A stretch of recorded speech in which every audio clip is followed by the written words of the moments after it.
Bonjour, maintenant qu'on a survolé cette interface de Lightroom 3, on va tout simplement débuter avec le logiciel. Et débuter avec le logiciel, ça signifie tout d'abord créer un catalogue. En effet, Lightroom fonctionne avec un système où vous importez les images, mais une fois qu'elles sont importées, vous ne les modifiez plus, c'est-à-dire que vos originaux restent intacts toujours. Et vous allez créer un catalogue dans lequel vont être répertoriés tous les réglages que vous avez faits sur vos images, mais sans les modifier.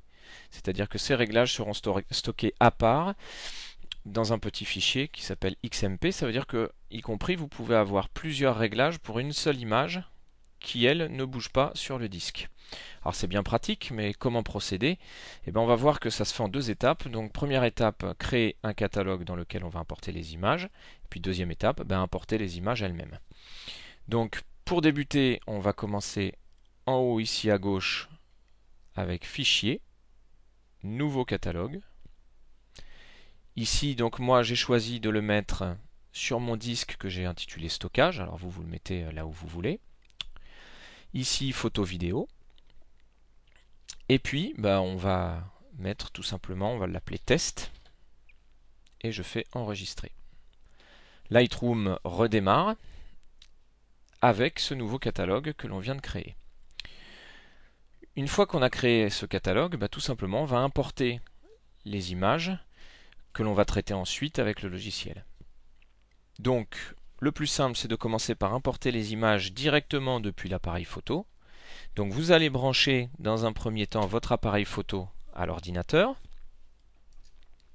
Normalement, l'appareil photo doit vous mettre un message sur son écran vous demandant de sélectionner ordinateur ou PC. Voilà. Donc, vous le sélectionnez.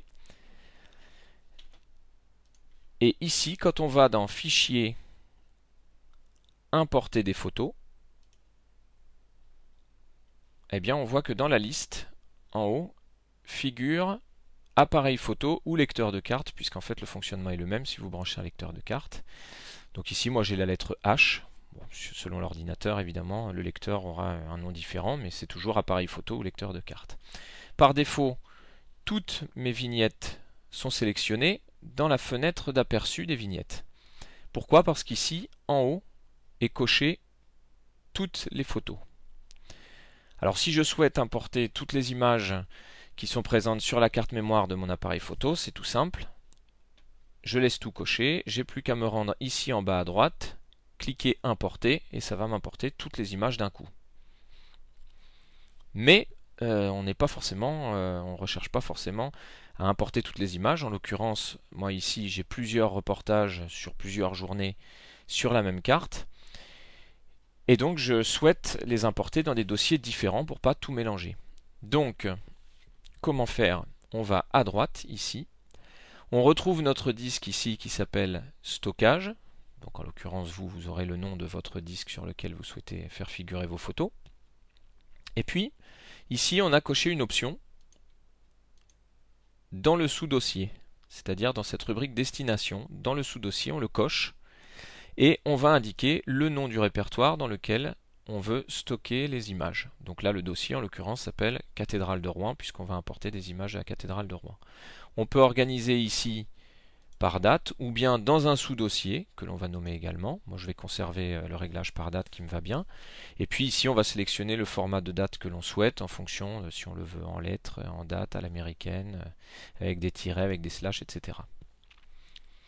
Une fois qu'on a sélectionné l'endroit, donc la destination où l'on souhaite importer les images, eh bien, il ne reste plus qu'à importer. Alors moi, en l'occurrence, je ne veux pas tout importer d'un coup. Donc, qu'est-ce que je vais faire? Je vais aller ici, en bas au milieu.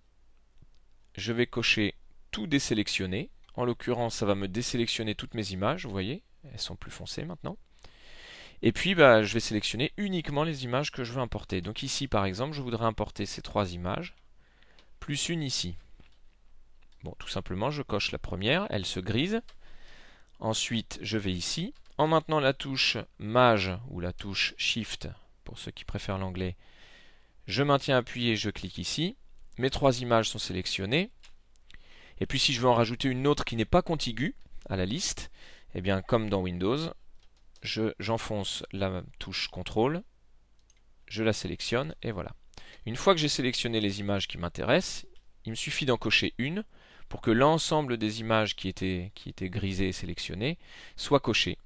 Voilà, ma sélection est faite. Une fois que j'ai sélectionné ces images que je souhaite importer dans Lightroom, eh ben c'est tout simple. On va sur notre fameux bouton importer qui se trouve en bas à droite et on importe.